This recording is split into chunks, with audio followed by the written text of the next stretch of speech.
Okay, good morning to you all, and thank you very much for coming to the talk. My name is Vivek Ramachandran, as she's mentioned, and I'm going to speak about enterprise Wi-Fi worms, backdoors, and botnets for fun and profit.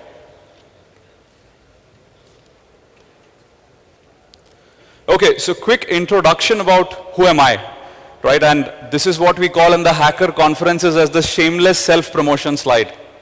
So I started my career working as a programmer for Cisco Systems in their layer 2 security team, where I primarily developed the 802.1x implementation for them, and then moved on to security research, where I broke web cloaking, a web protection schema, which currently is owned by Motorola. This was back in DEF CON 15. And after that, I discovered an attack called the Cafe Latte attack, which was the first solely client-based wireless attack without the requirement of an access point. And I was one of the winners of the Microsoft Security Shootout contest in India, among 65,000 participants. That's like a CTF, which happened 5 years back. And last but not the least, shameless plug for my book, which just came out 3 days back. So if you want, you can purchase it. Okay, so what do I do? Right now, I have my own training company. So I go to a lot of places, give training on offensive technologies, wireless, assembly language, and the whole exploit research and all of that. This year, I've been speaking at a bunch of conferences, Hacktivity, of course. Then you have DEF CON, Black Hat, and a bunch of others. And as she mentioned, what I'm really known for is the site called securitytube.net, where I've been putting up video lectures for the last couple of years. And a lot of people seem to use it. Okay, so the talk. What's the objective? The objective is to explore how Wi-Fi can be used by worms, botnets, and malware, and if they can abuse this medium for fun and profit. Now, before we begin, a quick introduction to Wi-Fi client-side software. Now, almost all of us have used wireless, where basically we plug in our adapter or we have an inbuilt Wi-Fi chipset in our laptops, and using that we connect to a wireless network, right? For the first time when you connect, you're probably prompted to save the credentials and the passphrases, and that gets cached.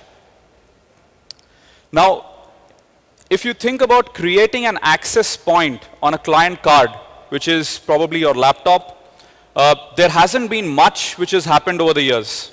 At least not in the Windows world. Most of the stuff you could do with wireless, like creating an access point, has been in Linux, right? So you have a bunch of tools like Airbase NG, the host APD drivers, using which if you have the right card, the right chipset, you can probably create access points. Now this is where a very interesting announcement happened from Microsoft's side. And they came out with this new feature, which is available Windows 7 and Server 2008 R2 onwards, called the hosted network feature. And the hosted network feature allows you to create an access point on the client device on your Windows 7 laptop without requiring any other additional support or drivers. Any wireless chipset vendor who ships drivers compliant to Windows 7 would have to support this feature. Now, how does the hosted network get activated? So I'll just quickly show you a demonstration.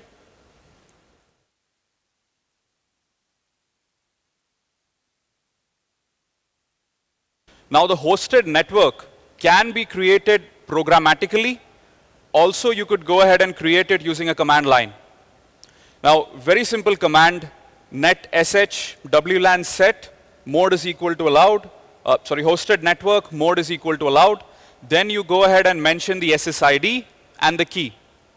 The encryption can only be WPA2 PSK CCMP. That is the only choice you have. You cannot create an open access point or a web encrypted one or a WPA PSK one. Only option by default is WPA2 PSK. So when you run this command, do you see anything visibly changing on your Windows laptop? Any alert? Anything of that sort? So typically when you use wireless, what is the clear indication? You have a little burb at the bottom, which actually says, well, you're connected to some network, right? And that in the XP days used to be that little bubble which pops up saying you're connected to so-and-so place. Then you decide if you remain connected or if you'd like to disconnect.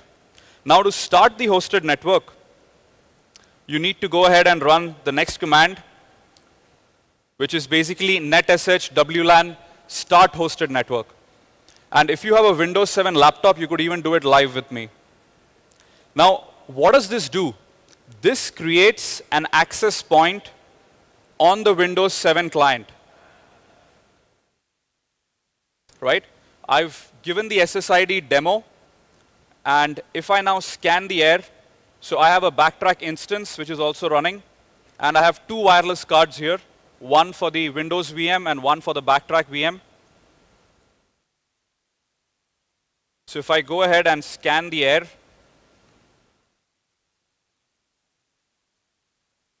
right, there's of course a lot of traffic here, but can you see demo?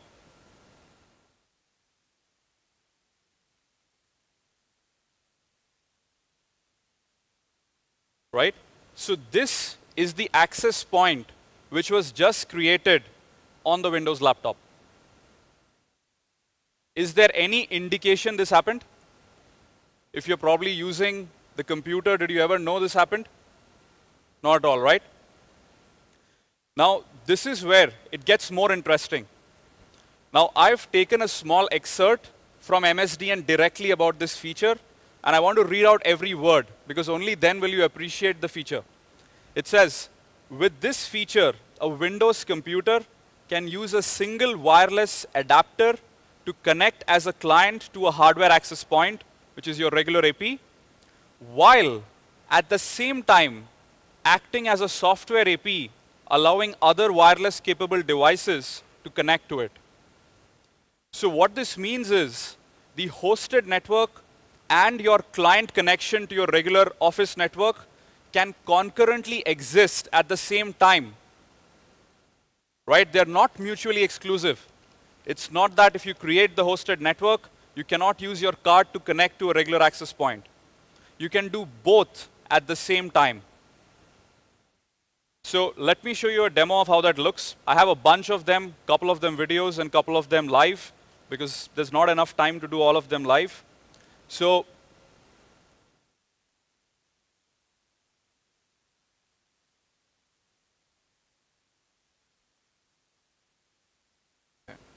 what I've done here is this is a Windows 7 machine, latest patches, firewall, everything enabled. And the first thing I'm going to do is connect to a regular access point. So this could be your office network, this could be your home network, right? You're just using wireless as you would regularly use.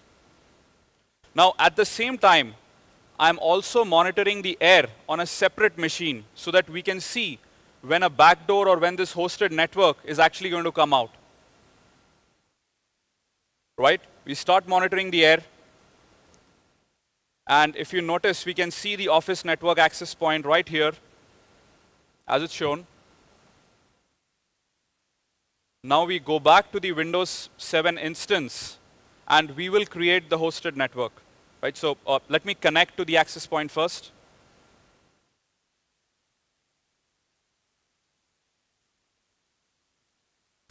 Right? It's an open AP to which I've connected. The connection succeeds. And you have your typical little message which says, you know, what do you want to assign this as? Your work, home, or whatever profile. And what I want you to quickly take away here is you are connected to your access point. Right?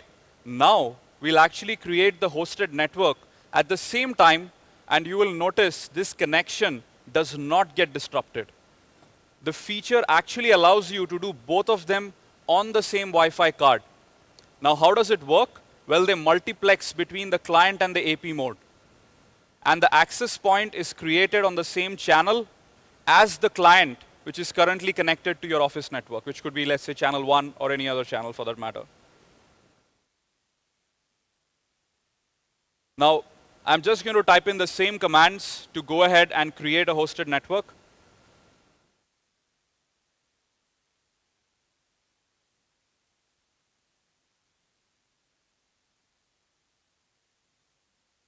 Oops.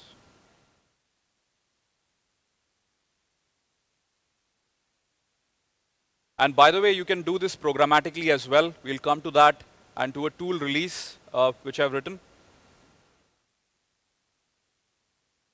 So in this case, the SSID I'm giving the network is hosted network.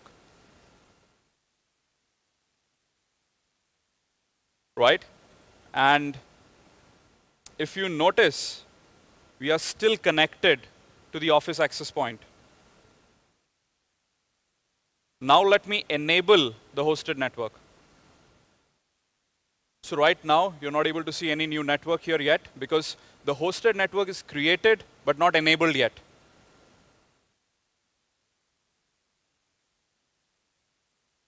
So enabling is pretty simple, as I just showed you moments back.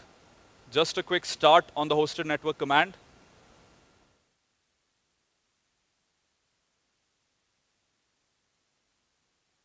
And point to note, you still remain connected. Do you see any message which told you the hosted network was created? None.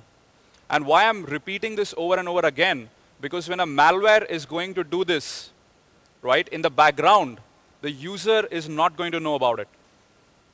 There is no visual indication, there is no visible disruption of service anywhere. And now you can see we have a new network, which is what we created, called the hosted network, right, which is up here.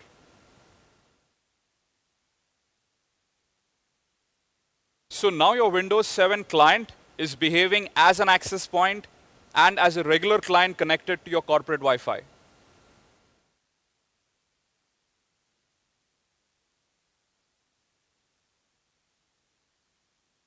Right? And if you go ahead and stop the hosted network, once again the client connection remains as is, no disruption of service.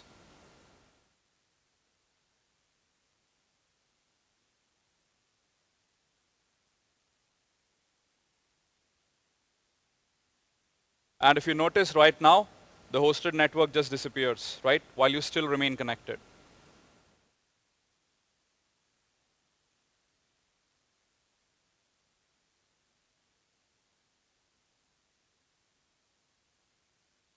Okay, so to begin with, why was this feature created?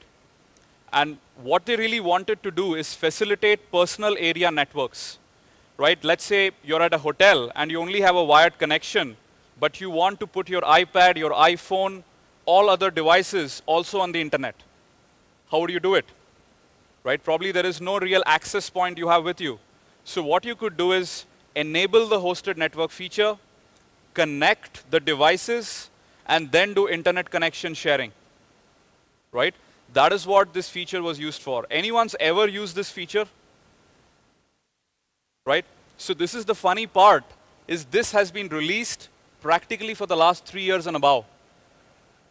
And nobody knows about it. Nobody knows that Windows 7 is actually capable about this. Okay, so I just showed you a hosted network creation. Key takeaway, you remain connected to the access point while your client card still functions as the AP.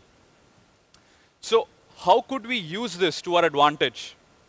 Now, the first thing we can do is a pure wireless backdoor, right?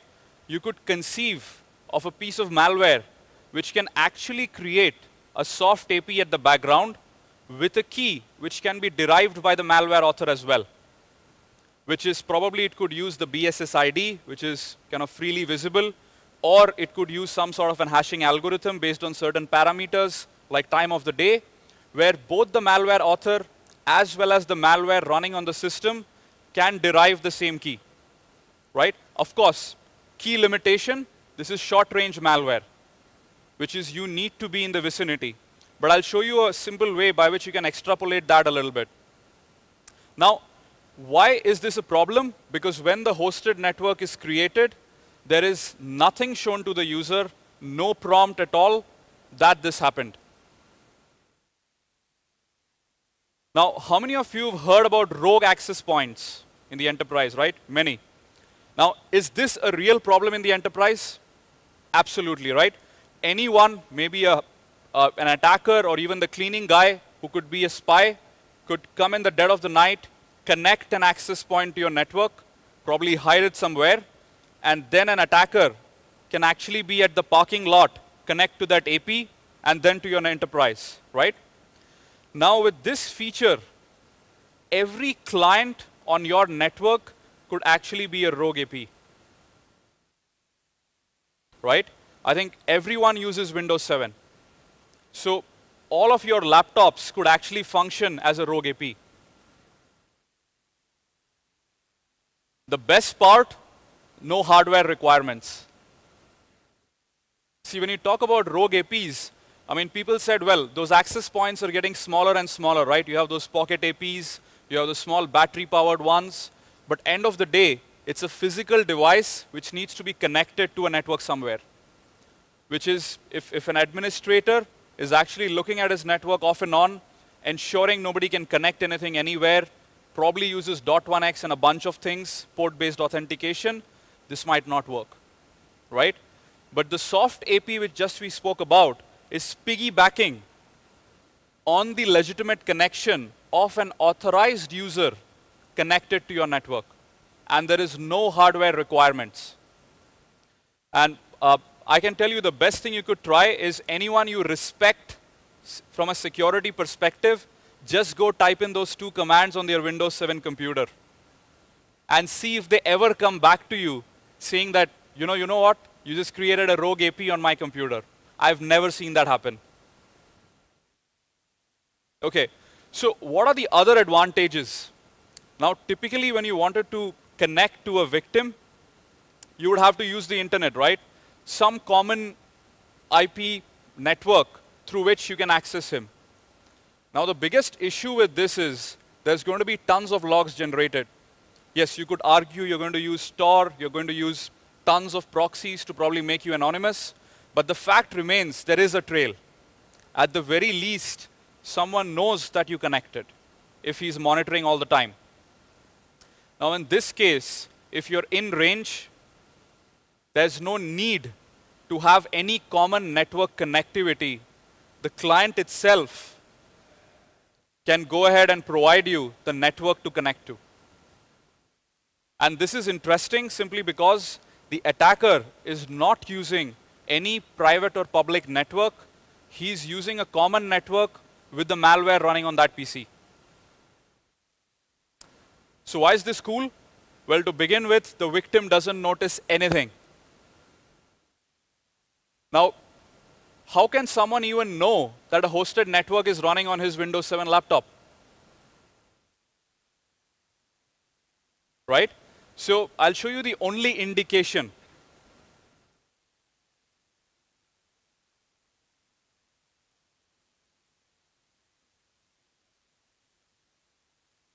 So if you have a Windows 7 machine and the drivers are Windows 7 compatible, as they call it, then there are 2 interfaces which will get created. Actually, 1 to begin with, but the very first time you create the hosted network, the second one also gets created. And this is actually a mini port Wi-Fi kind of driver interface which is available. So let me show you what happens when you create the hosted network. And currently, this is the only way a user can figure there's something happening. Right? The user, just like in the last case, connects to a regular Wi-Fi network. And as you can see here, it says, well, he's connected or in process of connecting to the office network. And now he is connected.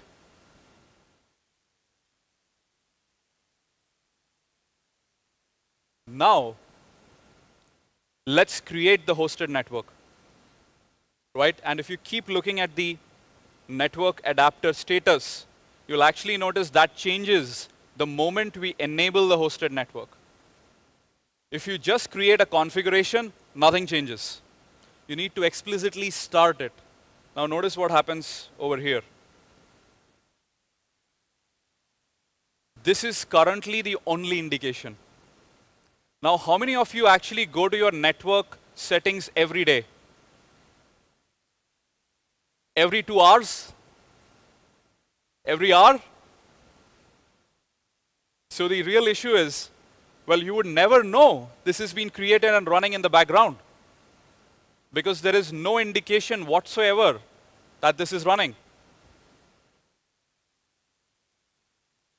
Okay, the second cool part here is the attacker connects using his own private network. And we really need to appreciate this part because this is what we are going to use in the worm propagation, which is there is a private network Wi-Fi between the attacker and his victim. He is not using any public network, which means all your IDS and IPS and port-based security, which is there on the corporate LAN, cannot even detect this is happening. Right? Now, will AVs and malware detect this currently? No. Why? Because this is abuse of a legitimate feature. If you look at various categories of bugs, right? First, you have software bugs, which are actually the easiest to fix. You know, there's an O-day, there's been a buffer overflow, a heap spray attack. Vendor gets to know about it, he fixes it. The second is misconfiguration flaws, right?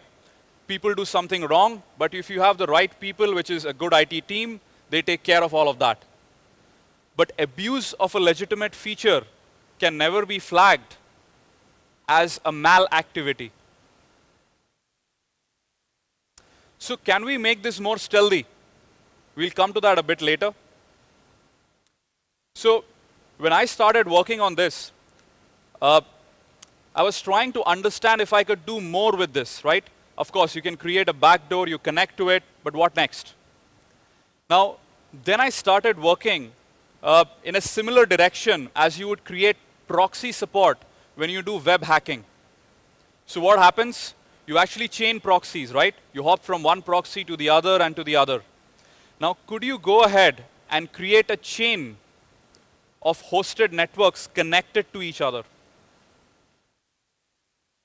Now, how would this work? So let's say your malware has infected multiple laptops, right? Now, each of them has a client and an AP interface which can coexist at the same time. Which time do I have? Time?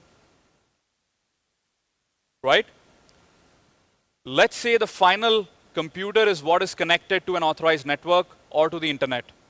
Now, the attacker connects to the first one in the chain, to the AP interface, and then uses the client interface to actually connect to the AP interface of the next.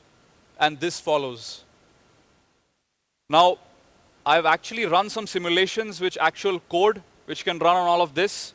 Because if you think about it, this is the first step towards like a collaborative botnet in many ways, right? There's a P2P discovery protocol which is required. So let's say in this audience, 5 of you are infected by the malware. How would the malware actually detect a couple of its friends here? So there has to be some protocol which can be used. Once that happens, that's what the code is about. We can go ahead and chain them if you'd like. Okay. Okay. So then I decided, well, you know, you can have a hosted network, an attacker can connect to it, but that's not fun because all you get is still IP level access, right? Which means you still need to run probably something to gain root privileges or administrator on that computer. And this is where I decided to couple this up with Metasploit. So how many of you used Meterpreter ever? I think everyone? Okay, perfect. So what I tried to do is, can you have a mal code which creates the hosted network, at the very same time starts a bind shell or a reverse connect for a specific IP address on the host system, right? And this would be staged so that the first stage is just going to be a network connectivity, which happens in the case of Meterpreter, and stage 2 is actually getting the actual payload which you want to run, which is the whole Meterpreter server-side DLL and all of that. Now, here's a quick demo.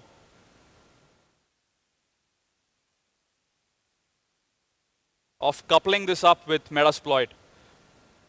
So I did this as a 2.5-hour talk at Black Hat this year. So in 45 minutes, I have to use videos. But if you want to see any live demos, you can catch me after the talk. Right? There isn't enough time to do all things live. OK, so what is going to happen is the victim is infected, and the access point which will be created is called wicked network. OK? Now the attacker is just monitoring the air to see when that wicked network is going to come up. So this is the attacker machine. We are running on backtrack, and this is the victim machine, right? Where, of course, the malware does get executed. Now the hosted network takes a couple of seconds to actually come up before the driver is set into the right configurations and all of that. So once the malcode runs, if you immediately do a scan, because ideally the attacker would never know when this is happening, so he would have to keep scanning, right? You may not find something. If you keep doing this, or you could have a program which monitors the air, you'd find that the hosted network does come up. And this is weaponized using Metasploit. Now, what we're going to do in the Linux world, if you have to connect to a WPA network, you need to use WPA supplicant, right? Anyone's used WPA supplicant? OK, a couple of people.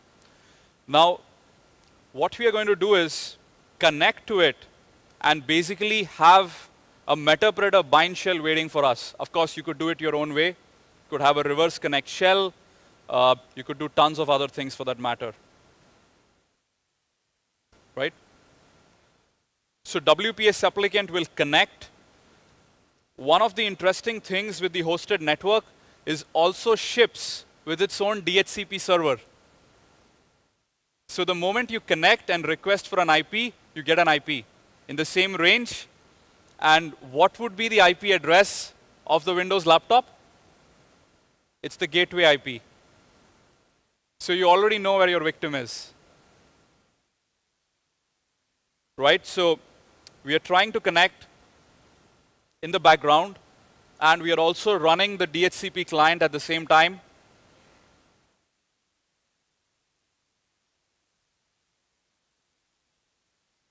And the reason I brought this up is right now, there is nothing which is visible, right? There's no alert, nothing of that sort yet. Now we are connected, and we are slowly going to get a DHCP IP address.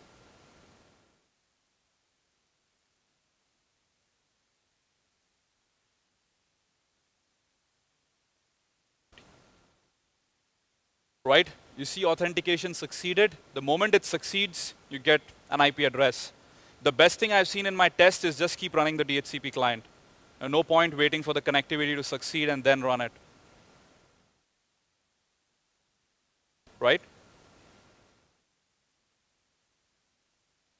And as I mentioned, quick check is the IP address of the gateway, which you could probably even guess.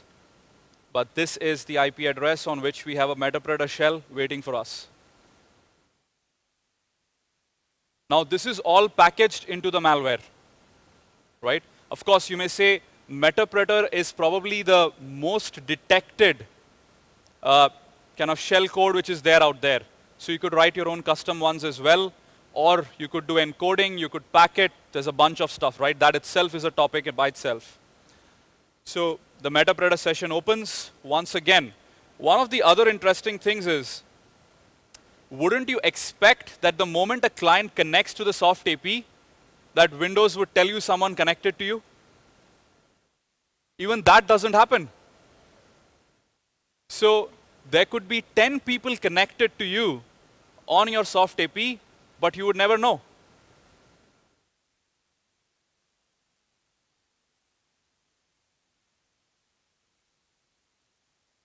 Right? You could, I mean, this is regular stuff if you used Meterpreter. Just a quick PS. And what I'm going to do is quickly just kill the command prompt which is there. But you could do anything you like. Now, my hunch is probably Microsoft built this as a backdoor for themselves. Because there is absolutely nothing which pops up, nothing which tells you what's happening. There's no logical explanation I can think of, right? And this gets killed. Okay.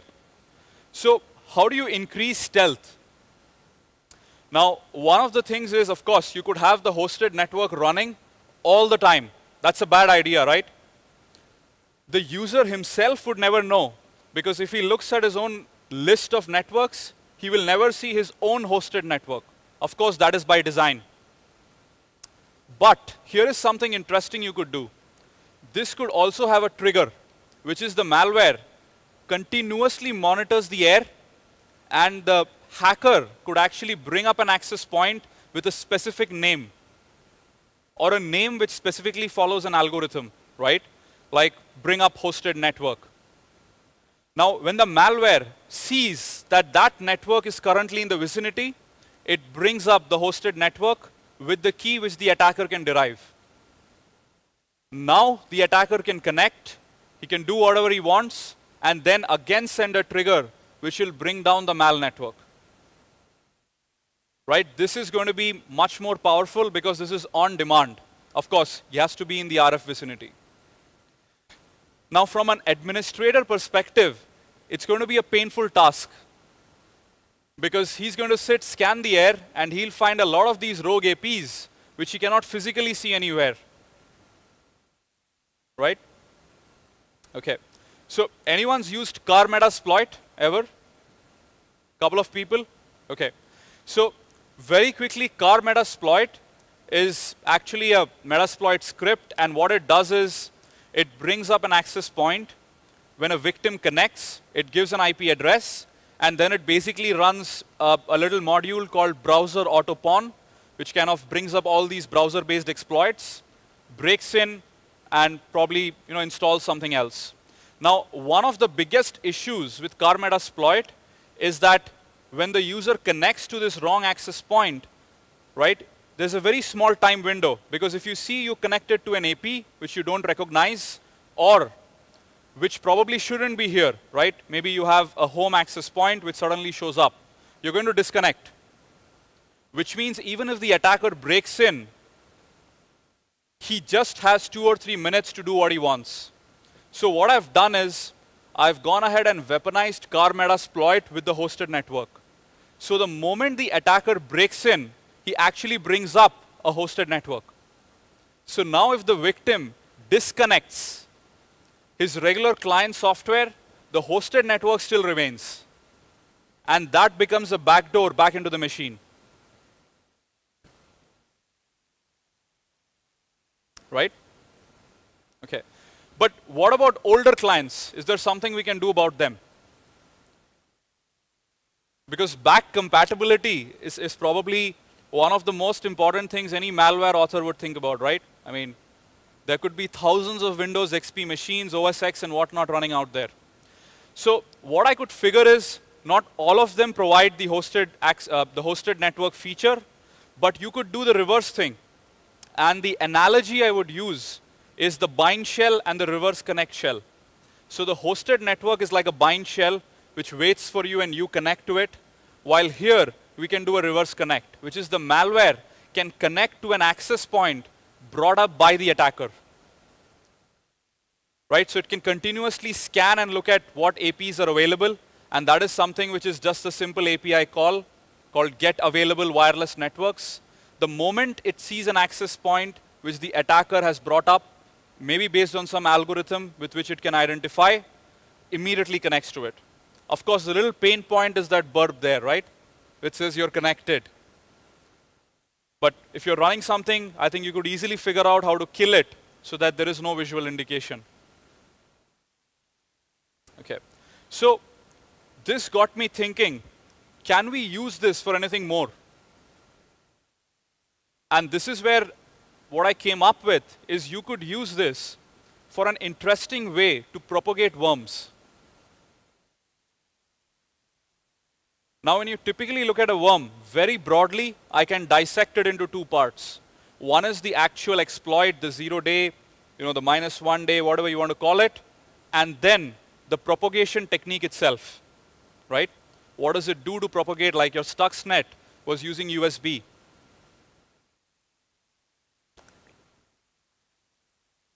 Now, what we are going to be concerned with is the propagation technique, not the exploit. So the hosted network actually uses WPA2 PSK. It's mandatory. You cannot create any other access point with a different security configuration. Now, the interesting thing is, when you enter your passphrase, right, it does get encrypted, but you can also decrypt it.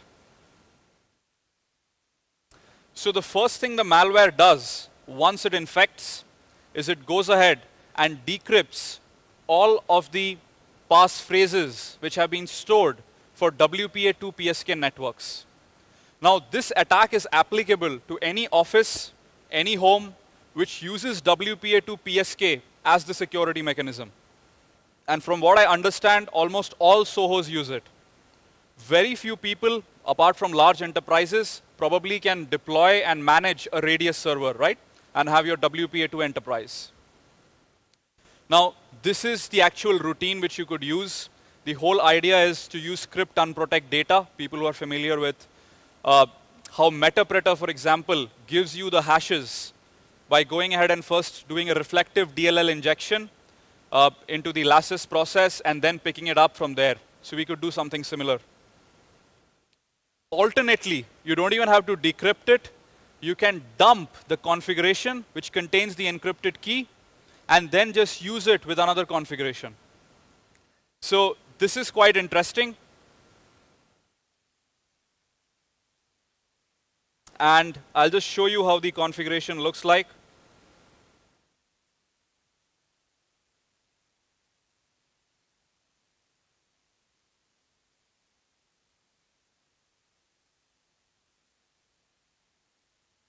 So you can dump, now this is something which is also malware are already doing. You can dump security profiles of different wireless networks which are actually stored on your computer. So let's say all of these are the wireless networks you've connected to. It's possible to very easily just go ahead and dump all the configuration, which actually includes the encrypted key. Right? The interesting thing is, if you just go ahead, change the SSID, and apply the profile, you can actually create another network with the same key, even though you haven't decrypted the key. Right? And the easiest way you can do is to create a hosted network which uses that. So this is what the worm would do in the background, which is this is the config file for a hosted network, and it would go ahead and use the key here. Now, the key takeaway is the worm was able to either retrieve the key, which is very simple with crypt unprotect data, or is just dumping the profile and creating another hosted network. Now, here's what the worm will do. Let's say the office network is called demo. The worm gets the key or gets the config file, just a quick dump, and creates a new network also called demo. The exact same network. Right? So if you look at your regular Office access point, you would have clients connected to it. This is the Office AP. The worm infects the laptop and creates the exact same network using the hosted network feature. Now, after this, all this is a signal strength game. Now, people familiar with Wi-Fi know that clients will automatically hop if they find something with higher signal strength. Now, I'll show you something interesting.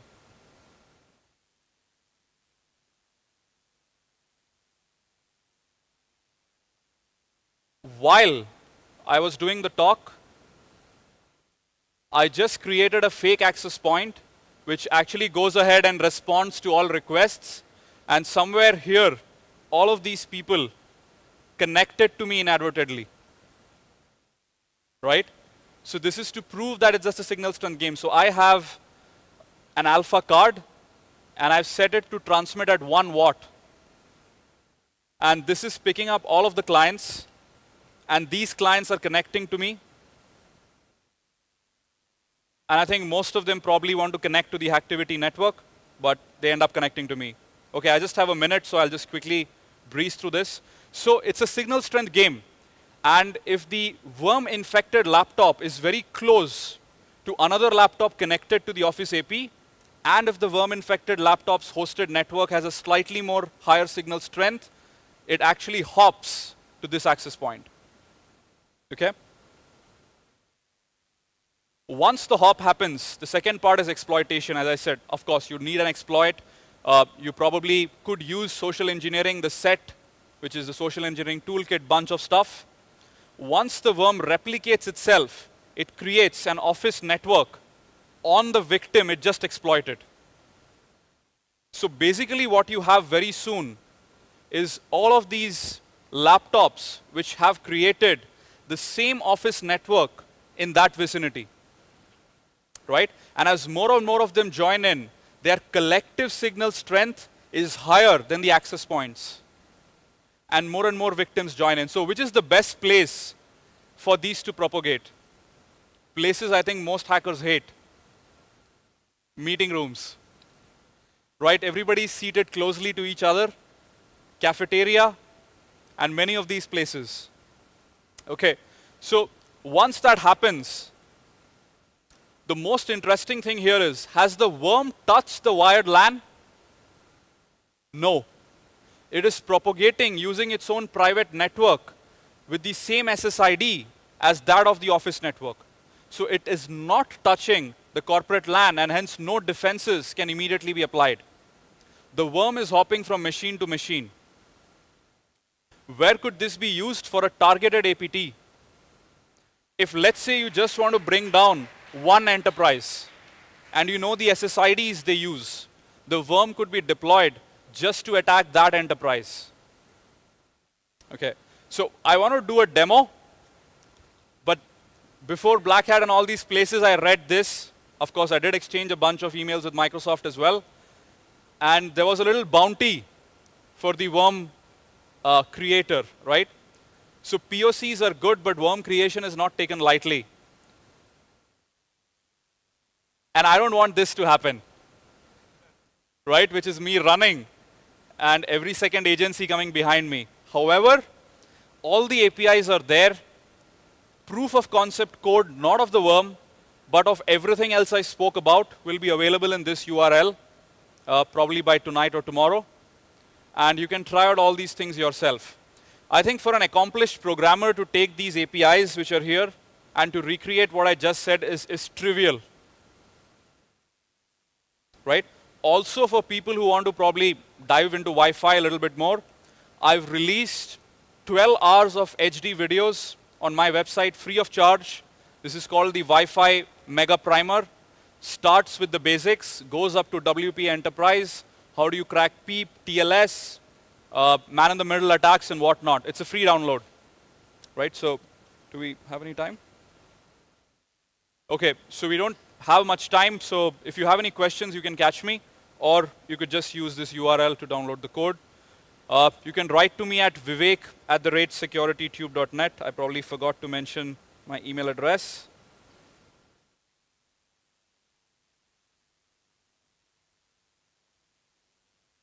Right? If you have any further questions. Okay.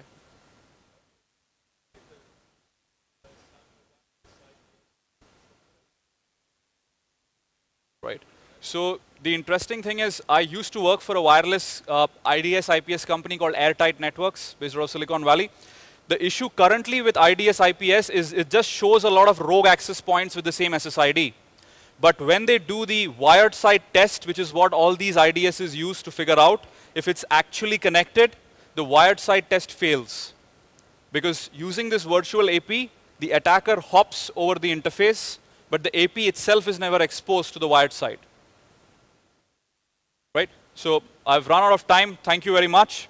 And any questions, we can take it later.